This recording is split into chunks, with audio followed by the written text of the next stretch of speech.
There's a big debate happening in Washington, D.C. right now about immigration. You said in 2009 in India, you said U.S. immigration laws should make an exception for what you call smart people. What would you like to see in immigration reform to keep that talent in this country?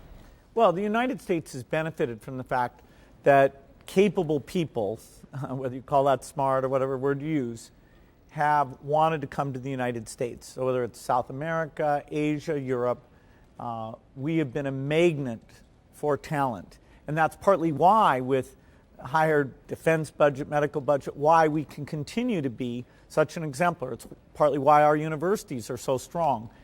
And yet our immigration system makes it very hard for those people to come in. So, if somebody's being offered a job here for over $100,000 and there's other jobs created around that job, you don't want to discourage a company from having to put that job. Do we discourage them now? Oh, absolutely. How? You can be a student at UC Berkeley, foreign born, get this wonderful subsidized education.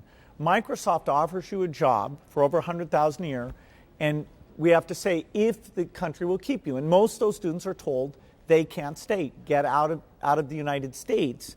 So they take the education, they go start a company somewhere else. They have to go to Canada or India or somewhere else. No other country does it that way. And most of the immigration proposals do look at those students and say, yes, let's keep them here. You see consensus on that, then, you think? Yes, although, the broad issue of how do we make sure in these technology areas where we're so short that we both invest domestically in improving education while we allow these to come in.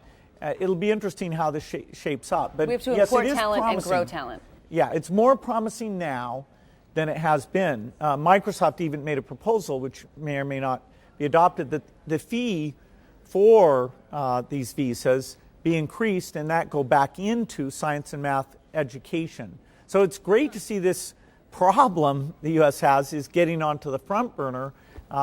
We may see progress here because on both sides of the aisle, people are saying some of the right things. The numbers here are not anywhere comparable to the illegal immigration, and I'd love to see us solve illegal immigration, a tougher problem. The high talent immigration has kind of been held hostage to that broader problem. You think they'll fix both? Well, the ideal is to fix both. If you could fix neither, you'd at least want to go and fix the high skills thing. But for the first time in many years, I see a real prospect that they'll actually fix both. If they fix either the talent part of it or the whole immigration problem, is it something that unleashes finally some job growth in the American economy? It will be helpful. It means that we're taking this advantage that we have and not throwing it away. The